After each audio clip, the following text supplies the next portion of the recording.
back to our YouTube channel. My name is Ella. This is the Humanitarian of Africa series, another episode of the Humanitarian of Africa series, where I have been sharing stories and listening to the behind the scenes of what a lot of amazing founders have been doing with the work in Africa. So today I have the wonderful Nelson Ubeidi here to share with us his story. I hope I got your name correctly. But I am here to listen and share with you his story and everything that he does behind the scenes with the work at Teens Revival Network. Now, this is quite special because Nelson is into the faith-based industry. He has a faith-based organization and he works with teenagers. That is an amazing sector, like a very, very touchy and important aspect that he has chosen.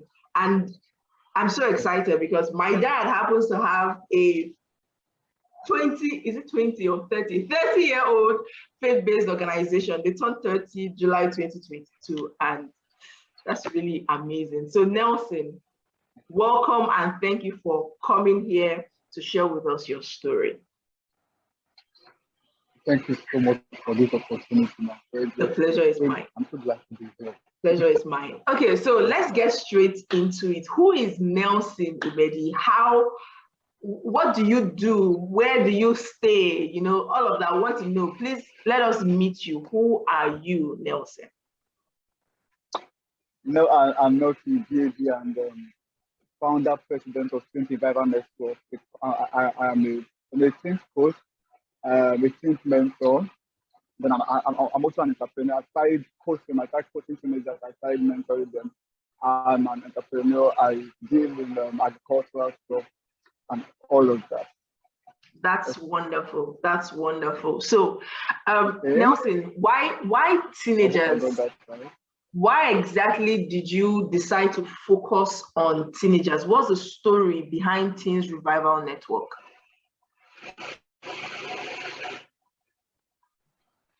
Yes, as far back as 2019, that was when I became intentional about teenagers. But before then, I've been having, outreaches here and there.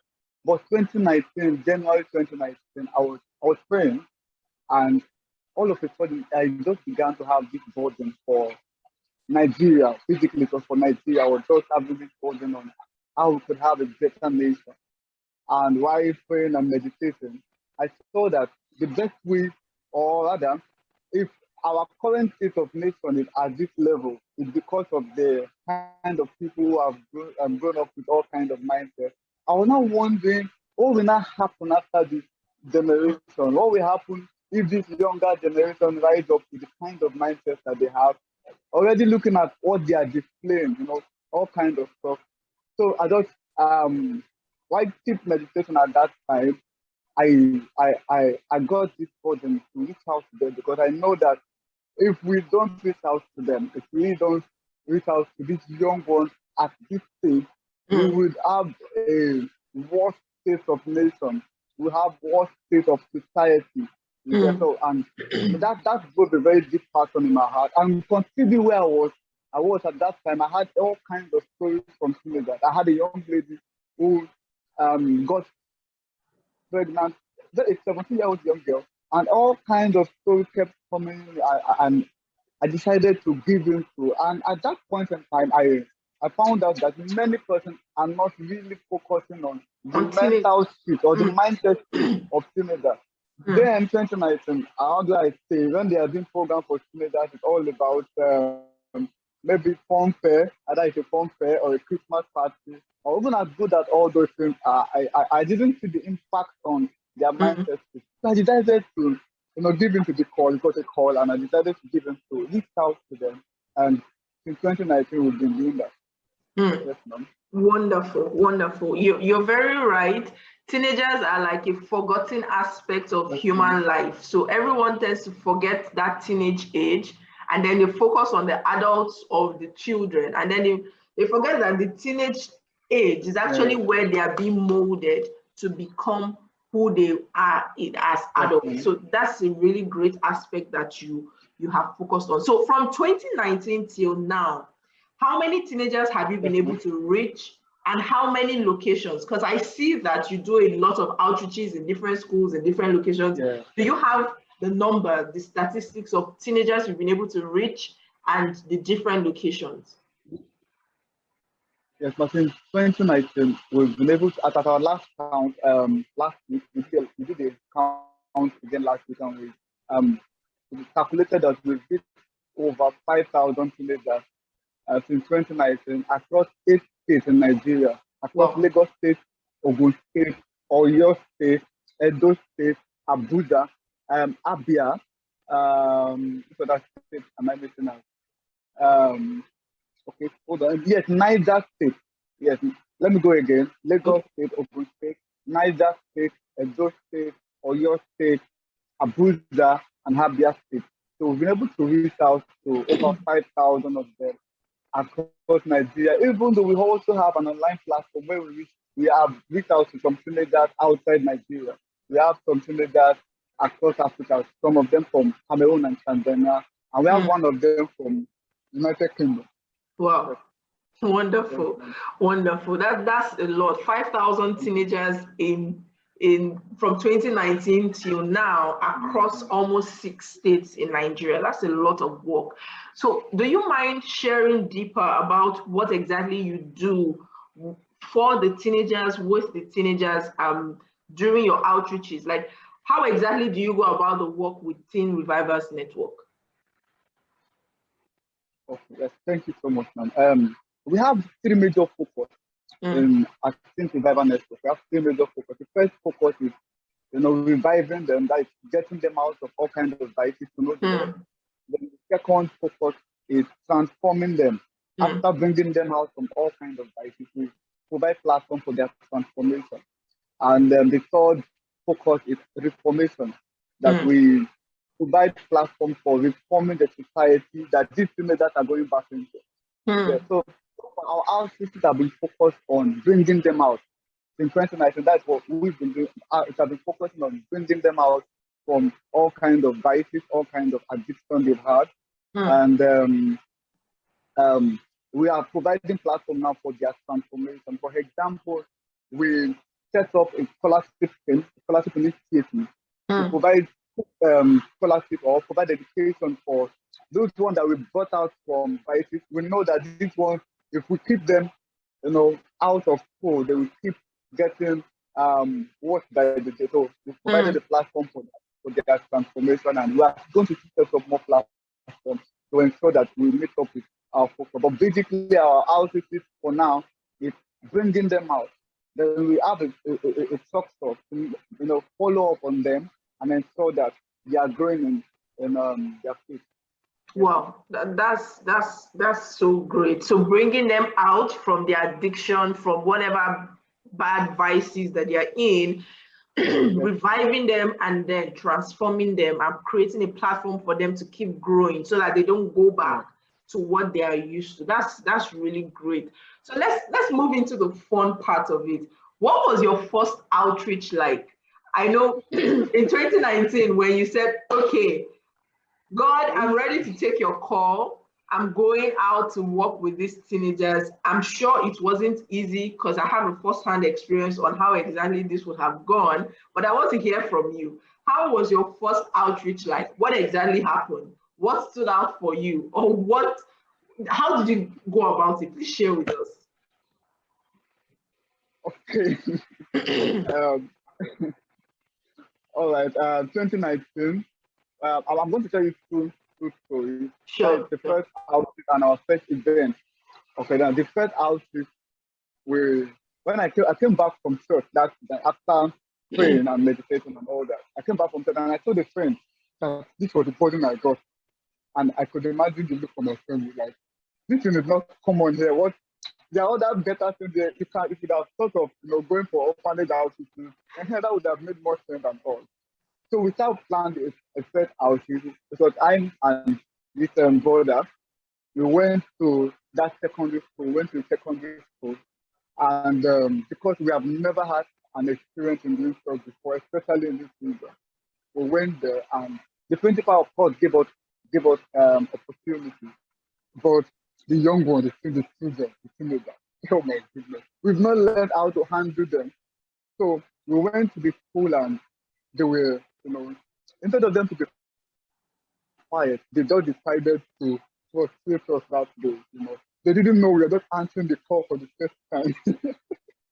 And it was, I think that particular outfit, we were not able to really do much because they made hell of noise that night, that afternoon, and we had to reschedule our outfit.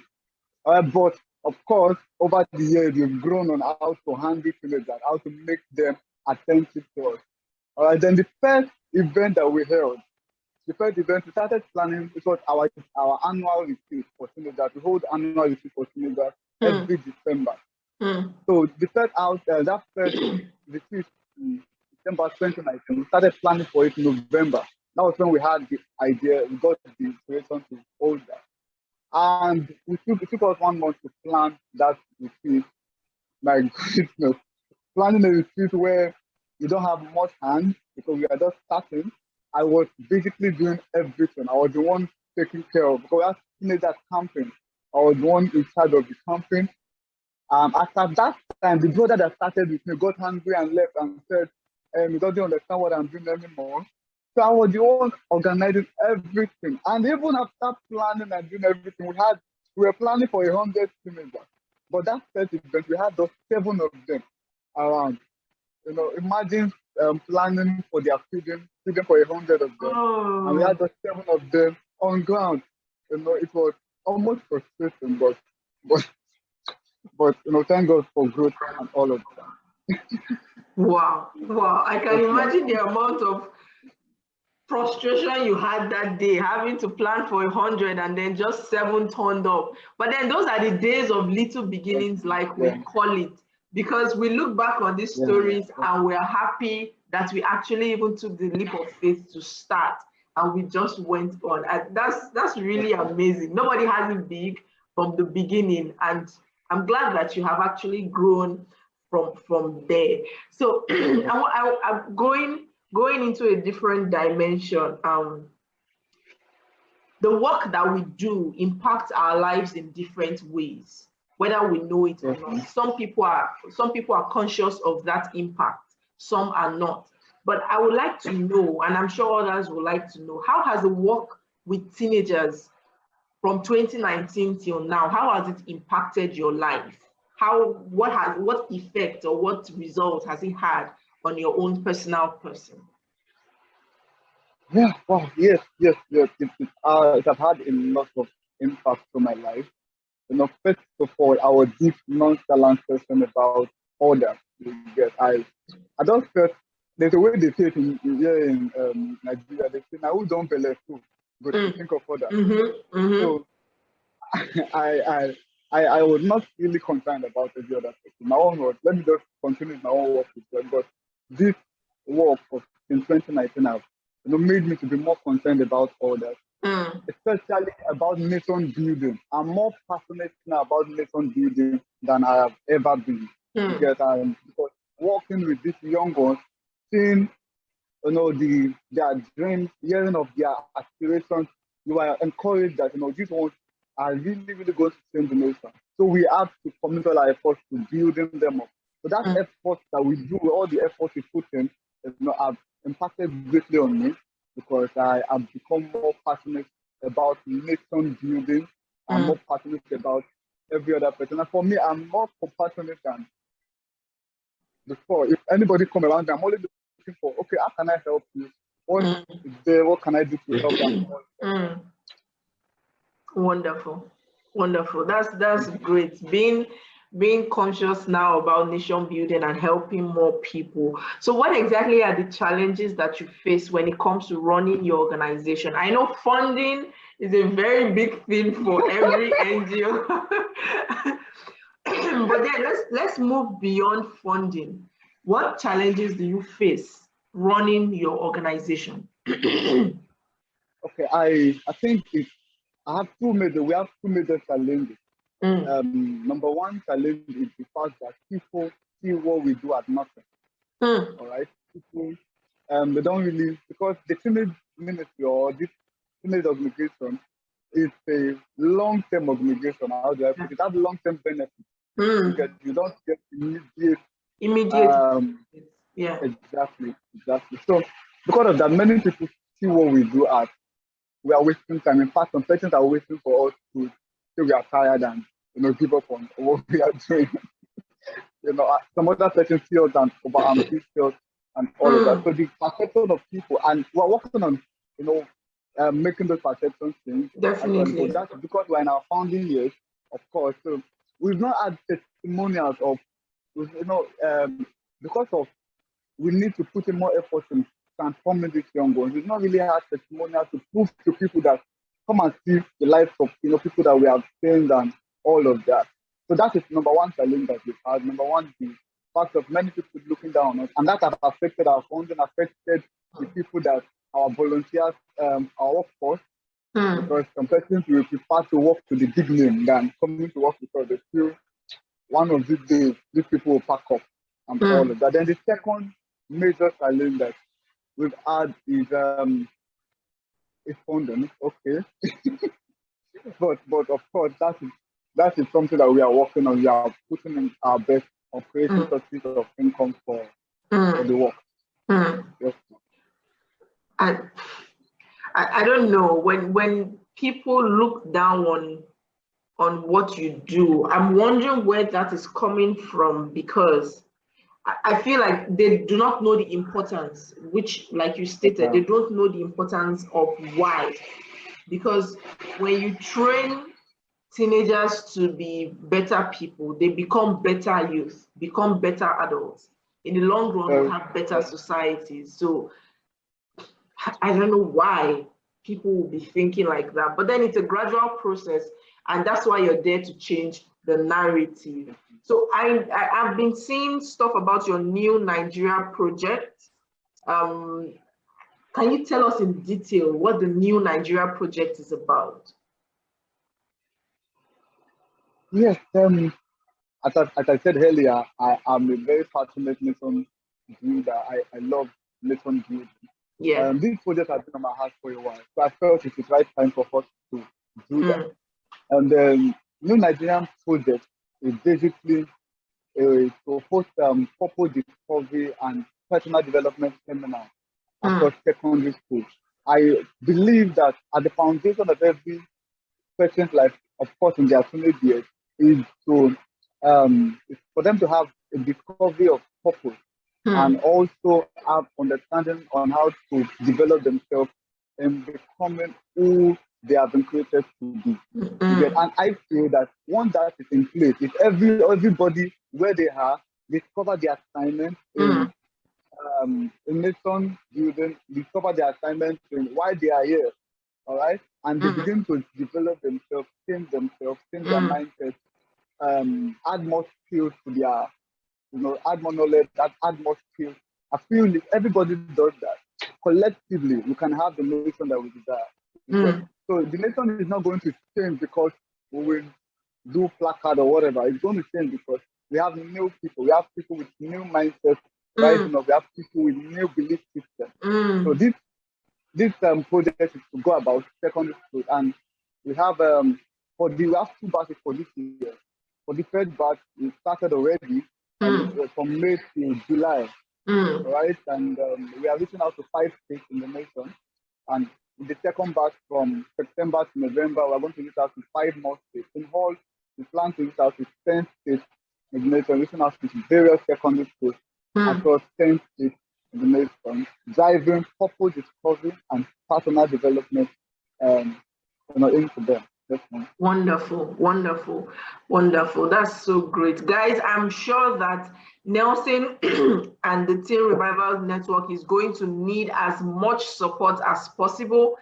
On your screen right now, you can see Nelson's contact details and also how you can support Teen Revival Network. So please kindly support this project as we work towards changing the teenagers and building well-grounded adults for a new Nigeria. So look at the screen and please share and also support as much as possible and volunteer, because we need people across each state to turn up and help to impact the lives of these teenagers. So moving on, Nelson, as the founder, what project has stood out for you in the course of all the projects you have done? What project made a mark for you, really touched you, and you will never forget? Yes. Of course, there are many of them, and I have trouble picking, picking one. Specific one, But I'm going to pick I'm going to pick a conference that we held in Lagos, one of the conferences that we held, where we met two young ladies who were out of school. We after that conference, the conference held in a place called Boy here. After holding the conference, one of my team members called me and mentioned, and told me about the stories of these two young girls. Their names are Rodiat and Fatima.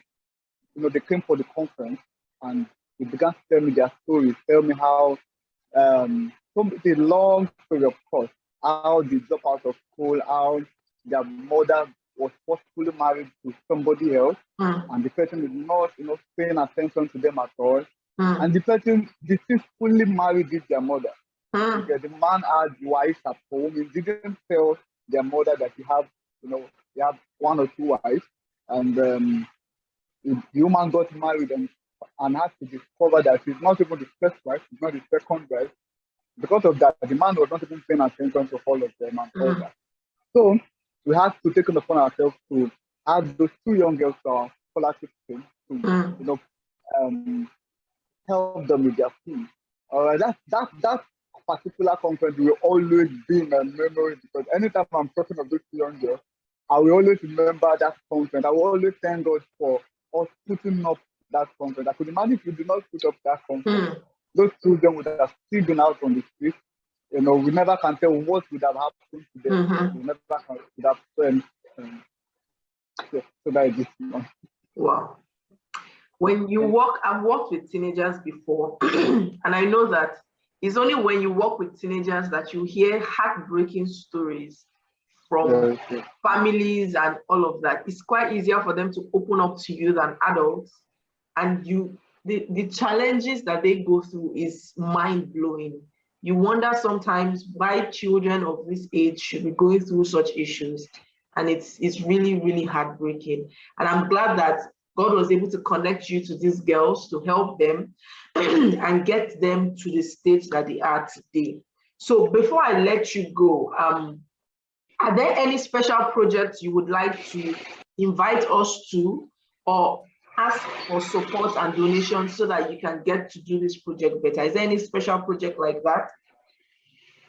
Yes, aside the New Nigeria project we're working on, I think the major initiative that we have is this scholarship scheme. We have, as I've mentioned, we have this scheme that takes care of providing school fees, and we'll be doing that in 2019, providing school fees to young ones who have, because of challenges, drop out of school or cannot continue education. So aside the New Nigeria project, of course, where we need a lot of funds, we also need support for these children. We have 5 of them, and amazingly, the girl that we started in 2019 is currently writing at WAEC. Wow. Now, and she called me yesterday, she wrote biology yesterday. All right, so if we could have more support, we would have add more of these young ones to the initiative, and we'll be able to provide more facilities to these young ones that we have. For example, we have need of providing them with textbook, with their educational material, but because of limited resources, we can only provide for their assistance.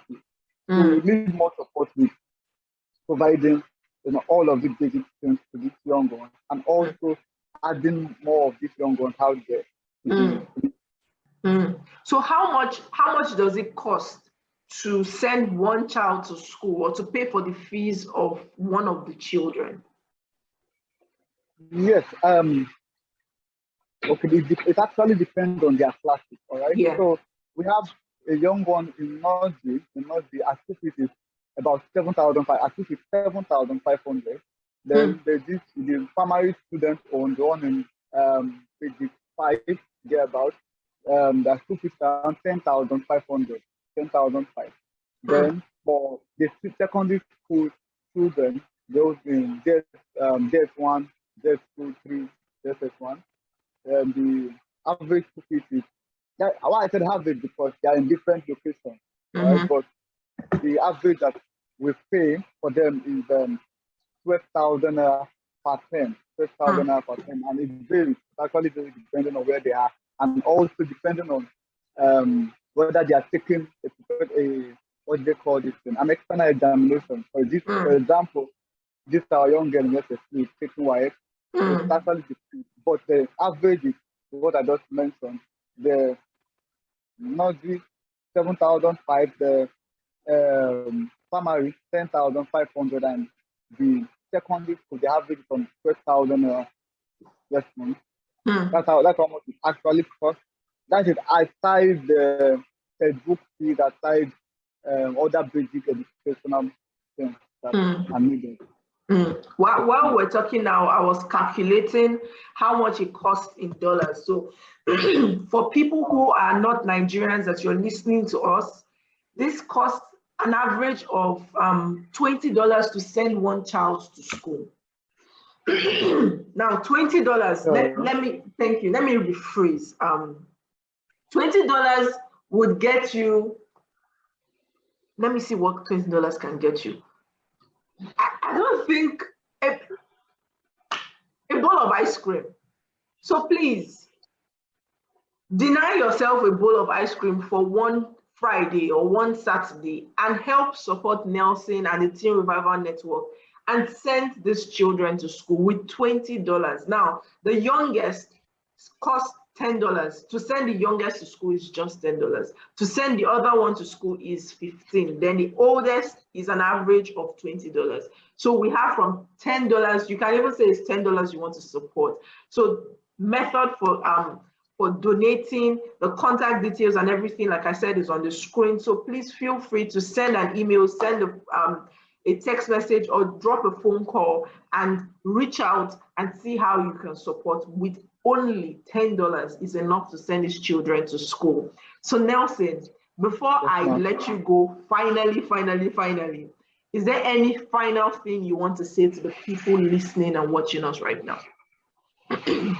Yes, first of all, I want to tell you thank you for this opportunity. Of course, this is a big encouragement to me. I was telling a friend that we hardly get encouragement. Okay, we get more discouragement than encouragement. Thank you for this platform. And for everyone listening, I would advise, or not really advise, suggest that we ensure we reach out to, or we look out for the young ones around us. It's very important because any young ones that are not properly trained, that are not properly mentored, they are going to affect the future that we have, the future of the nation, the future of the society. If we don't intentionally mentor this one the right way. I see all kinds of things going out online, on social media, and I know that there is need for more hands. Of course, you may not need to start an organization for that, but those young ones around you, call them your young ones, your siblings, and so you are always talking to them and mentoring them on the right path. And I call Sister Hela Mama. Thank you again for thank you so much for this opportunity. Thank you for all you do in the non-profit space. I've been following you since I don't know when, maybe 2020. And honestly, I've learned quite a lot. Thank you. Thank you so much. Thank you so much, Nelson, for being here, taking our time to be here to share your story with us. So guys, that is the end of today's episode. If you enjoyed this, drop a comment, drop a like, and do not forget to donate, because it is going to go a long way in helping the people or the children that Nelson reaches out to. I remain your host, ELLAH, and I'm going to be seeing you in the next episode. Do not forget to subscribe, because it's going to go a long way in helping us at ELLAH Communications. From us, thank you, everyone. Thank you so much. Thank you.